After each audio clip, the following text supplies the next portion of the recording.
been around the block a few times, got the requisite scars and wrinkles that come with living on the edge. And along the way, I've run into a character or two, some more memorable than not. Nights during the wee hours, I often like to turn on soft music and put my feet up and think back over the years. Was it really that long ago? 40 years, half my lifetime, when I worked in a public library? Richard. What happened to Richard, I wonder? Richard-the-Librarian. We lowly clerks always referred to him in hushed tones as a professional. That's because he had a degree. He had studied and knew all about books.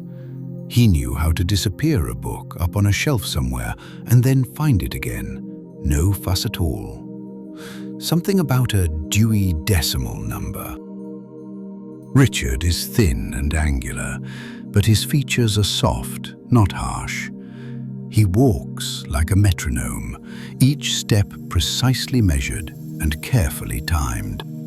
Always wore the same outfit, plain brown trousers, white shirt, skinny, nondescript tie. Nothing flashy. And yes, horn-rimmed glasses. And even in summer, a bunny brown velour pullover, the kind with a kangaroo pouch in the front and a hood that hung limply halfway down to the small of his back. The front always zipped up close to the knot of his tie. One could be forgiven for mistaking Richard as a medieval monk tiptoeing through the damp halls of a cold monastery. Richard takes work breaks off by himself, not in the staff room, but in a straight-backed chair in a corner by a window. He sits rigidly, reading ballet magazines with his knees pressed close together. I nearly fell off the mezzanine once, leaning over trying to see what he was reading.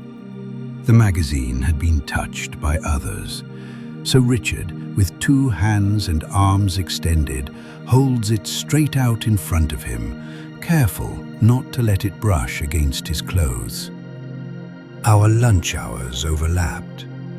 Watching Richard eat was, well, an experience. He always brought a sandwich in a paper bag, homemade by his mum. But he refused to touch it with his fingers. Opening it, he would slowly peel back the edge of the tinfoil, like a surgeon unfolding sterile gloves, careful not to contaminate the inside. Then he would nibble on the white. The brown outer rim had been neatly trimmed off, still gingerly holding the sandwich by its outer wrapping, creasing and folding the edges back as his lunch got smaller and smaller with each bite. When the last morsel of Mom's sandwich disappears, Richard gloves his hand in a fresh paper napkin and scoops up the crumpled wrappers. At a table nearby, I nearly choked on my own food when I heard Richard.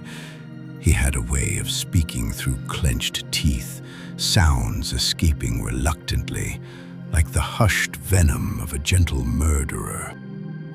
I don't see any reason why we should have to go through all this rigmarole. It's easy enough to spot who's crazy without tests and psychiatrists and those kind of things. The farmer in the field just looks out over his cows, and he can tell by the way they're eating which ones are sick, which ones are misfits, who doesn't belong. So all we have to do is look, and we can spot who needs to be put away. They're the ones who act funny. Oh my. Yes, he really said that. You can't make this up. I wish I could remember Richard's last name. I would love to look him up online.